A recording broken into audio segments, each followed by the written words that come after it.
తెనాలికి చెందిన దివ్యాంగుడికి వ్యాపార నిమిత్తం లీడ్ బ్యాంక్ పర్యవేక్షణలో యూనియన్ బ్యాంక్ వారి చేత 50,000 రూపాయల రుణ సహాయం అందించడం జరిగిందని లీడ్ బ్యాంక్ మేనేజర్ మహిపాల్ తెలిపారు.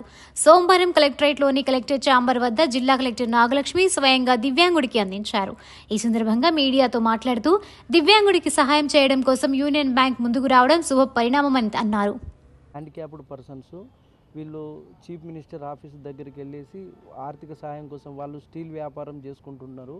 తెనాలి వాస్తవ్యులు ఆర్థిక సహాయం కోసం సీఎంఓలో రిక్వెస్ట్ పెట్టుకుంటే అర్జీ పెట్టుకుంటే మనకి ఏడి డిజేబుల్డ్ వెల్ఫేర్ మేడం ద్వారా లీడ్ బ్యాంక్ ఆఫీస్కు ఫార్వర్డ్ చేయడం జరిగితే తెనాలి యూనియన్ బ్యాంక్ వారు 50,000 రూపాయలు ఆర్థిక సహాయం వాళ్ళ స్టీల్ షాప్ నిర్వహణ కోసం వర్కింగ్ క్యాపిటల్ లోన్ కింద శాంక్షన్ చేయడం జరిగింది. వాళ్ళు 50,000 రూపాయలు మళ్ళీ కట్టుకున్నట్లయితే మనము మళ్ళీ పెద్ద మొత్తంలో 1,50,000 రూపాయలు శాంక్షన్ చేయాలని చెప్పేసి ఈరోజు కలెక్టర్ మేడం గారి ద్వారా వీళ్ళకి 50,000 రూపాయలకు సంబంధించిన చెక్ అందజేయడం జరిగింది.